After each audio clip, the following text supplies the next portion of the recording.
All right, friends, we ready to go? Fantastic. So my name is Miss Wagner, and I'm here to work with you today on a text that you haven't seen before called Why Monkeys Live in Trees. Why Monkeys Live in Trees. I'm going to put one in front of you. Don't turn it over. Don't play with it. Just look at it for a second.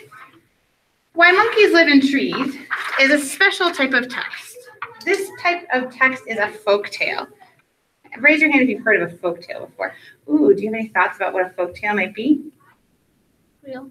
Oh, I like what you're thinking. So this is actually a fiction. This is a fiction text. So is it going to be about something real or not real?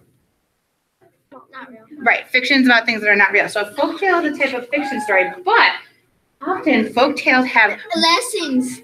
very good. Hold on to that. Often folk tales have real things in them. Folk tales are written by different cultures and communities around the world to explain things and tell why things are. So for example, some countries have folk tales that tell why trees are tall. Some countries have folk tales that tell why the sky is blue. What do you look at the title of this story? What do you think this folk tale is going to tell us about? What do you think this folk tale is going to tell us about the world? Oh, break hold on your name 1 second. What do you think this folk tale is going to tell us?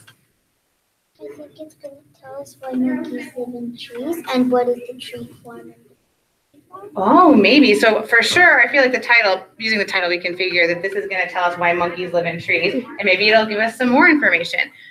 Folktales are also special stories because they often teach us a lesson. That's what I said. And yes, you did predict that. And the special lesson in this story is going to be called a theme. And that's what we're going to be working on today, finding a theme. So take a look at the definition of theme that we have up there. A theme is an important belief about life that the author wants us to know. So it might be a message or a big idea. It's something that the author wants us to know, like a secret message or a lesson about life.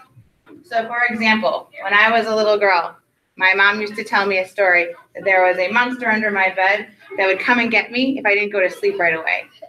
What lesson did that story teach me? What was the theme of that story that my mom used to tell me? Go to sleep, listen to the birds. Go to sleep, listen to my parents, or the monster would get me. Was the monster real? No. No, it was fake. Was my bed a real place? Yeah. So it had some real things, it had some fake things, and it was a story. And your parents were real. Yeah, my parents were real, and it was a story with a theme. It was a story with a theme. It was trying to give me a lesson about my life. Here are the steps that we're going to follow today to find the theme.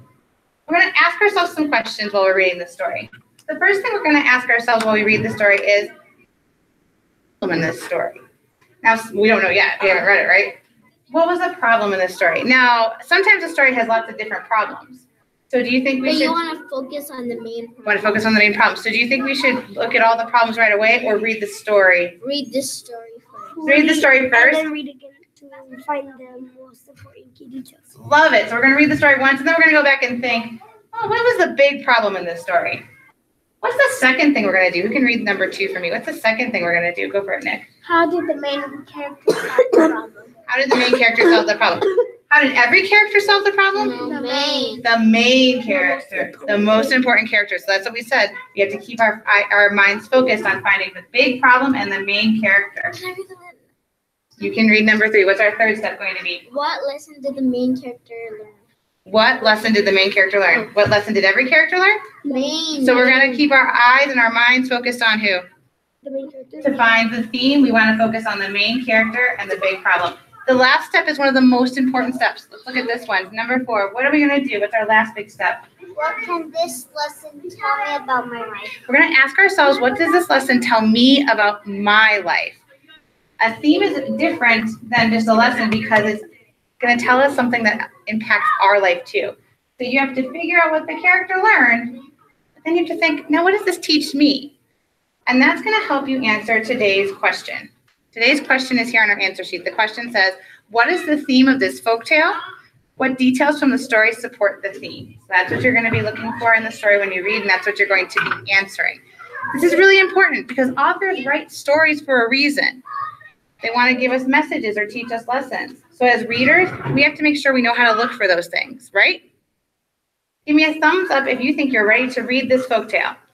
Give me a second thumbs up if you think you're ready to answer the question. And the question is?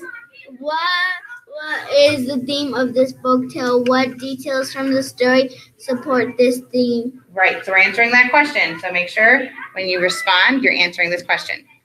Any questions before we start? Ready to go? Let's do it. You can read, and then you can respond.